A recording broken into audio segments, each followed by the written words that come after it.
देखिए दोस्तों, आज हम कक्षा 12 भौतिक विज्ञान के चैप्टर नंबर 15 नाभिकीय भौतिकी का सबसे इम्पोर्टेंट टॉपिक है। ये 9th क्लास में भी था और बहुत अच्छा टॉपिक है, कई बार परीक्षा में आया हुआ है। परिभाषा इसकी थोड़ी जटिल जरूर लगती है, लेकिन परिभाषा भी बिल्कुल इजी है अगर आप अच्छी तरह समझते हैं। टॉपिक का नाम है परमाणु द्रव्यमान मात्रक। ये एक मात्रक है, एटॉमिक मास यूनिट। इसको शॉर्ट में हम AMU या ओनली यू से भी व्यक्त कर सकते हैं।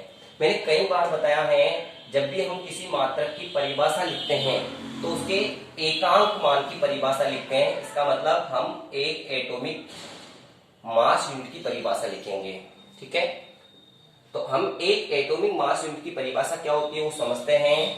हमें कार्बन 12, अब समझिए कार्बन 12 क्या है। कार्बन के दो समस्थानिक होते हैं 12 और 14। हमें यहाँ कार्बन 12 की बात करनी है। कार्बन 12 जो है उसके एक परमाणु का द्रव्यमान ज्ञात करना है पहले, और एक परमाणु का द्रव्यमान ज्ञात करके उसका कौन सा भाग निकालना है, 12वां भाग निकालना है। 12वां भाग निकालेंगे कैसे? जैसे कार्बन 12 के एक परमाणु का द्रव्यमान तुम्हें पता चल गया है, तो उसमें आपको 12 का भाग देके 12वां भाग निकालना है, और जो 12वां भाग निकलेगा उसे ही 1 एटॉमिक मास यूनिट कहेंगे। ठीक है, चलो भाग 12 का दे लेंगे, लेकिन सर ये कहां से लाएंगे एक परमाणु का द्रव्यमान? तो एक परमाणु का द्रव्यमान देखिए कैसे निकालेंगे। पहले एक एटॉमिक मास यूनिट का फॉर्मूला क्या हुआ? एक एटॉमिक मास यूनिट बराबर कार्बन 12 के एक परमाणु का द्रव्यमान, एक परमाणु का द्रव्यमान, और एक परमाणु का द्रव्यमान निकालकर उसका 12वां भाग निकालने के लिए 12 का भाग देंगे, और जो 12वां भाग आएगा वो ही 1 एटॉमिक यूनिट होगा। ठीक है, अब यहां देखते हैं कार्बन 12 है तो हमने मोल की परिभाषा में पढ़ा होगा, एक मोल बराबर होगा कार्बन 12 के लिए 12 ग्राम के बराबर, और एक मोल जो होता है उसमें परमाणु की संख्या अवगाद्रों की संख्या के बराबर होती है, जिसका मान होता है 6.023 इंटू 10⁻23 परमाणु। ये एक मोल में परमाणु की संख्या है, और एक कार्बन 12 के लिए एक मोल में इतना ग्राम है। ये इधर से दोनों बराबर है तो ये भी क्या होगा, बराबर। इसका मतलब 6.023 इंटू 10⁻23 परमाणु का द्रव्यमान कितने ग्राम के बराबर हुआ? 12 ग्राम के बराबर। अब इस वाले मान को क्या करेंगे, इधर ले जाएंगे। इस वाले मान को इधर ले जाएंगे तो यहां पर क्या होगा, एक परमाणु का द्रव्यमान, एक परमाणु का द्रव्यमान बराबर 12/6.023 इंटू 10⁻23 ग्राम। ये आ गया एक परमाणु का द्रव्यमान। अब इस एक परमाणु के द्रव्यमान को यहां पर लिखना है। यहां पर लिखेंगे तो यहां पर एक एटॉमिक मास यूनिट बराबर, ये नीचे 12 तो इसको तो लिख देते हैं 1/12, और यहां पर जो मान निकला है 12/6.023 इंटू 10⁻23। ये कैंसिल हो गया, बचा क्या, 1/6.023 इंटू 10⁻23। ठीक है, अब हम क्या करेंगे, इसको ऊपर लाएंगे घात को, ठीक है, किसकी हो जाएगी, माइनस की, 10⁻24 बटे में 6.023। अब यहां पर क्या एक में भाग देना है, तो हम यहां से क्या करते हैं, 23 आएगा, सॉरी ये 23 होगा। ठीक है, अब हम यहाँ पर क्या करते हैं, एक जीरो लगा लेते हैं। एक जीरो यहाँ पर लगाएंगे तो यहाँ पर एक घात की कमी, एक माइनस बढ़ जाएगा, 10⁻24, और यह आ जाएगा 6.023। अब 10 में आप इसका भाग देंगे तो इसका भागफल आएगा, एक एटॉमिक मास यूनिट 10 में इसका भाग देना है, इसका भागफल आएगा 1.6605, और ये ऐसे कैसे रह जाएगा, तो 1 एटॉमिक मास यूनिट कितने के बराबर हुआ, 1.6605 इंटू 10⁻24 ग्राम के। ये ग्राम में आएगा क्योंकि हमने ग्राम में लिया है, यहाँ पर लिया था परमाणु का द्रव्य 12 ग्राम के बराबर, ये ग्राम में प्राप्त होगा। अगर आपको किलोग्राम में बदलना है सीजीएस पद्धति में, अगर आपको एसआई पद्धति में बदलना है तो आपको ये पता रखना है 1 ग्राम बराबर 10⁻³ किलोग्राम होता है। तो यहाँ पर क्या करना है, u बराबर 1.6605।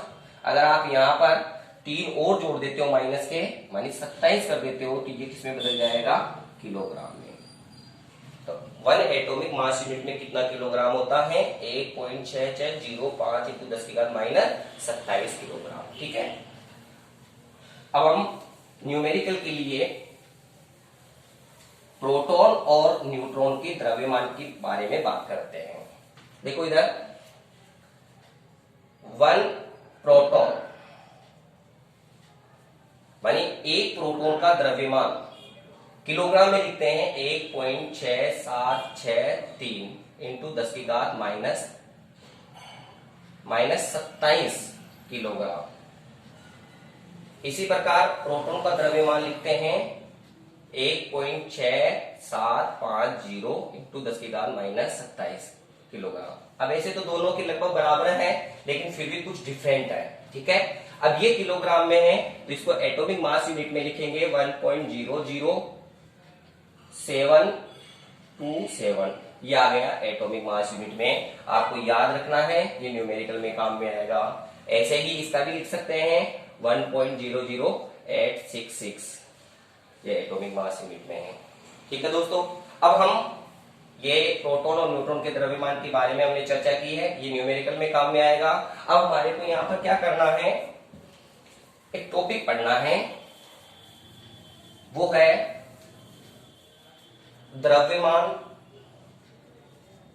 द्रव्यमान ऊर्जा समीकरण।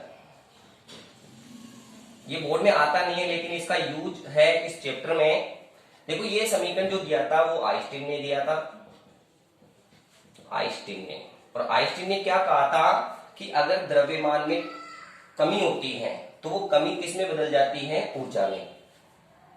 द्रव्यमान में कमी होती है तो किस में बदलती है, ऊर्जा में। अर्थात आइंस्टीन ने द्रव्यमान ऊर्जा के बीच में एक संबंध दिया, और वो संबंध था E बराबर mc²।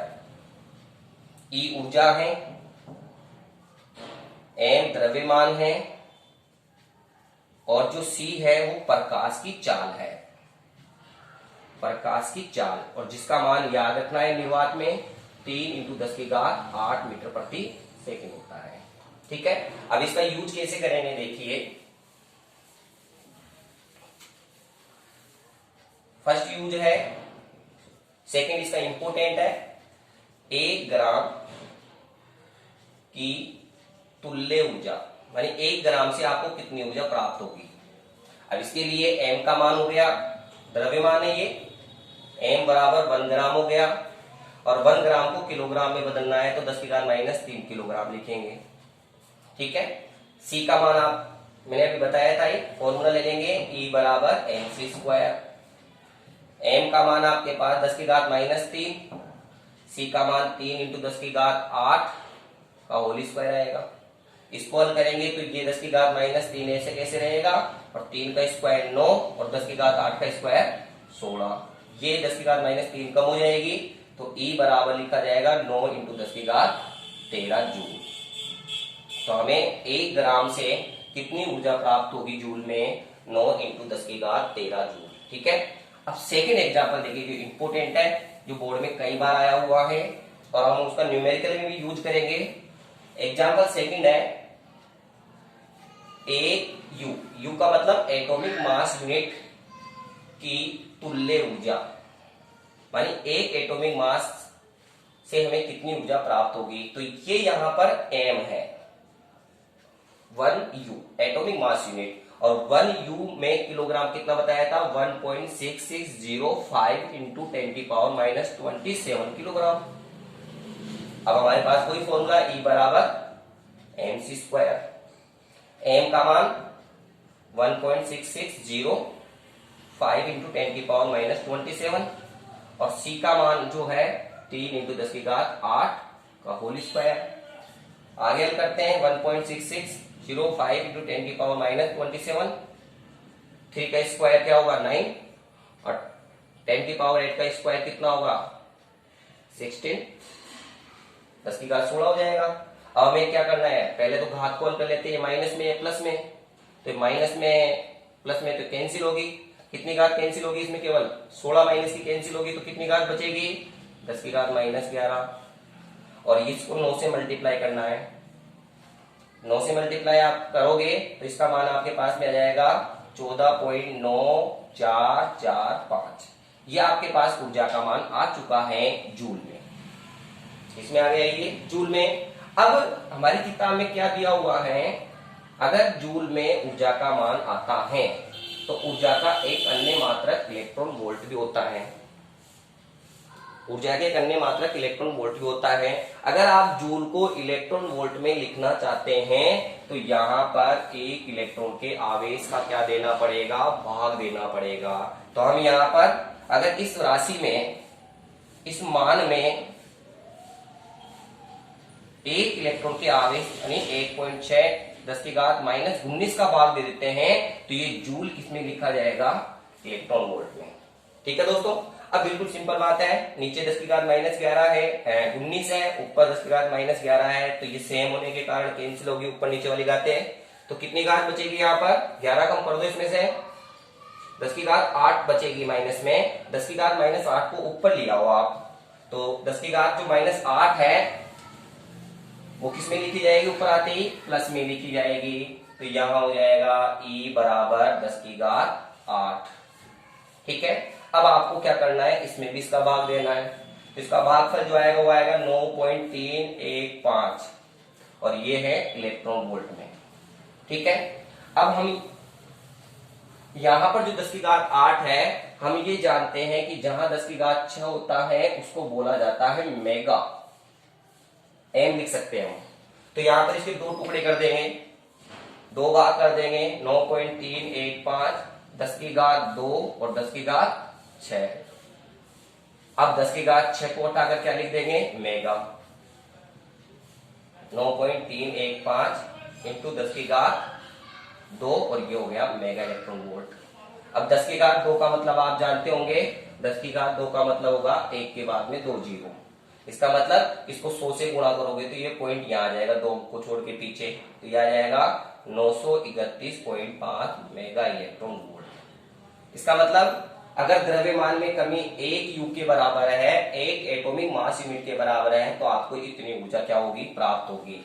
अगर मान लो किसी पर्सन के अंदर आपको द्रव्यमान में कमी 10 यू दी हुई है, तो आपको 1 यू का मान पता है, इतनी ऊर्जा मिलेगी। तो 10 यू से निकालने के लिए क्या करेंगे, इसको इससे मल्टीप्लाई करके 10 से यू एटॉमिक मास यूनिट से प्राप्त ऊर्जा का मान क्या कर सकते हैं, ज्ञात कर सकते हैं। ठीक है दोस्तों।